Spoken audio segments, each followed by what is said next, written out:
Well, you look at, I mean, it's not necessarily true because women, like with refrigerators, they're really expensive nowadays, and they're still based on the same three color concepts. It's either stainless steel now, or white or black, or even if it's off-white, it's not like a bright blue or red or anything like that. Yeah. I mean, they're appliances, you know, they're not there for decoration necessarily. Yeah, especially in the laundry room. Yeah. If you're having a laundry room, that doesn't matter. Kitchen is a different story. You want to have something nice in your kitchen. Yeah, I don't think color would really affect my decision whether I'm gonna buy it or not. I'd rather just base it on like how practical it is to me and how much of benefits I'm gonna get out of it. So. And in fact, I think you probably might lose customers if you make it like a really bright, I don't know, color that people aren't used to seeing.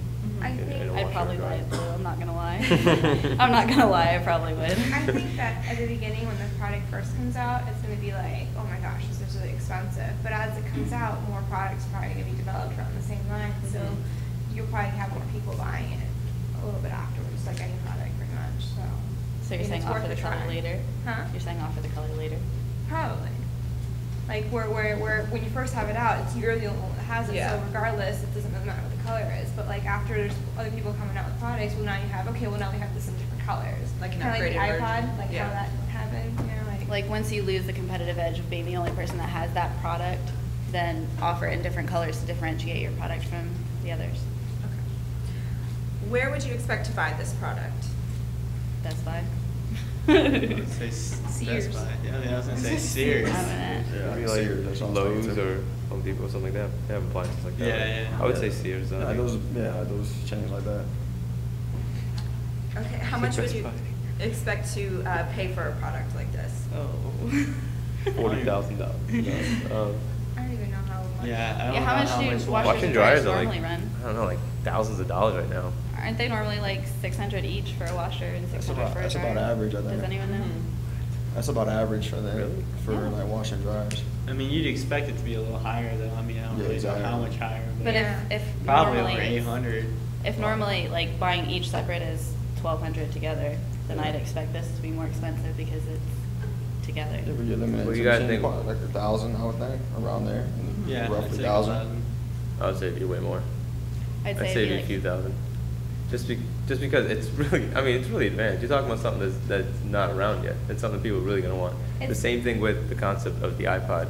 When it came out, all people had was MP3 players. Yeah. And it provided the same benefit, but it was so much better. It did the same thing, but it did it a lot better. And they, how much was the markup on that? Like 300%? Yeah, but you're also paying for the Apple name. Right, well, But now, True. pretty much like half of everybody owns an iPod, you know. So that's what I was saying about like how later on come out with the colors. But at the beginning, it might be hard to sell it, but you can still push it. More people might still buy it. you gotta think too, your sales are probably gonna be minimal at first because you have to enter, well, you're creating a whole new market pretty much. And affordability is gonna matter, so I mean, at first it's gonna have to be a little bit higher than you'd like, just so you can meet your quotas, and then later on, as you sell more, then you can lower the prices, so that's more affordable to everybody. I'd say it'd probably run like 2,000, That's what I would say. 2,500. $2,000 sounds right. I won't buy that. Well, I mean, Yeah, I wouldn't yeah. buy it at that price, They have price either, fridges, but that like might be- refrigerators, dude, for like $5,000. It'd be something to They're consider ridiculous. Yeah. after the prices drop. Yeah, so kind of answer this, but does price matter when you're purchasing an appliance? Absolutely. Yes. Yeah. Yeah, It's the especially- only thing that matters. It's a big investment.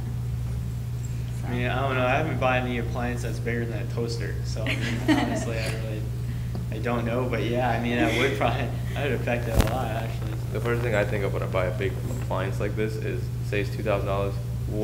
What other things can I get for $2,000? You know, what am I missing out on? That's what usually talks me out of buying stuff like this. I can deal with what I have. I'll just save the money for whatever else I want. So would you guys buy a product that is less expensive even though it doesn't have all the same features? I would. Yeah. I would too. I mean, Simpler.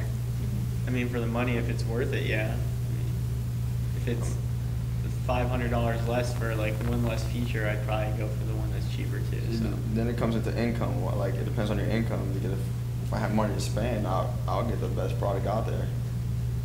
But if I don't like, I'm tight on budget, I'm not gonna buy something that I really don't need. You know. Where would you look for information for something about this product? Department store websites, like Sears website or something. Yeah, like- Sears, Lowe's, stuff like that. You guys probably have a company website or anything like that. I I'd guess. probably look at the consumer review websites.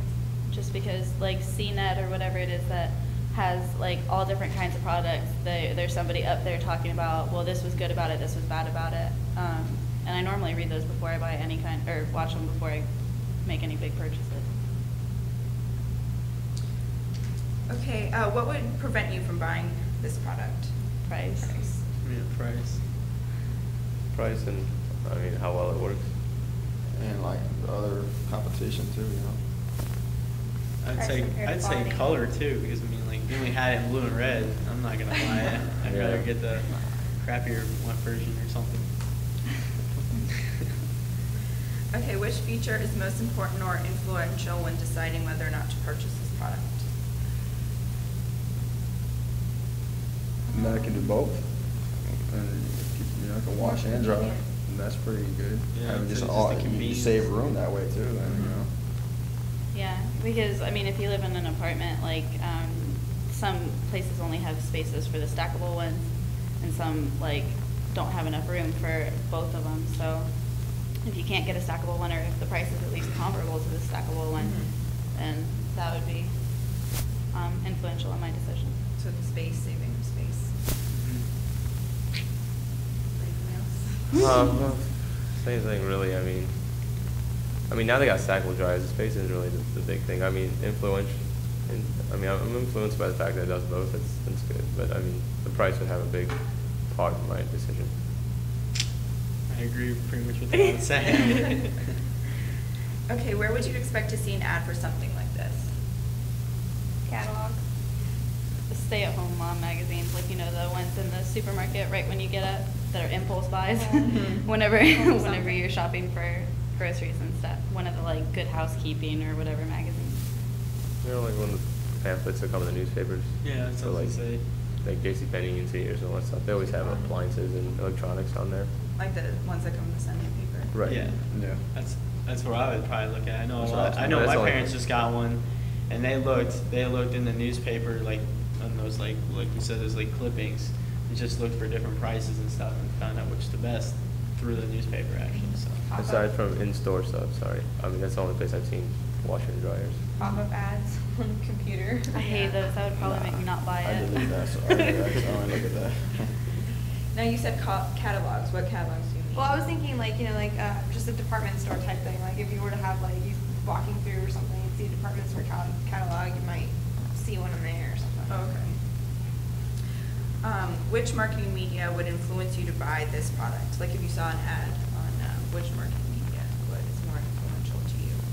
I would say TV. I mean, Yeah. with new technology like this, you can definitely Make a good catch a lot of, commercial. yeah, I mean, you can definitely, I'd be interested if I saw something like this, and be like, wow, it does both in one, you know, there hasn't been anything like it before, so probably would be your best bet than expecting somebody to read it somewhere or listen to it on the radio. I think if you had it on TV like that, like a really good commercial, then it would make you like go online and be like, oh, well, I wonder what that product's about and whether it's actually that good. Because I do that sometimes. If there's something on TV that looks too good to be true, sometimes I'll get on the computer and be like, I think- okay, is it for real? I think it would be funny, like, if you, after you've had it, like, you know, a few commercials come out and stuff like that, but, like, maybe it comes in a TV show or, like, a movie or something where somebody's doing laundry and you're like, I've never seen something like that. I mean, not that everybody pays attention to what In the what goes background. on, but it's just, like, you know, like, it's there, you know, like product placement.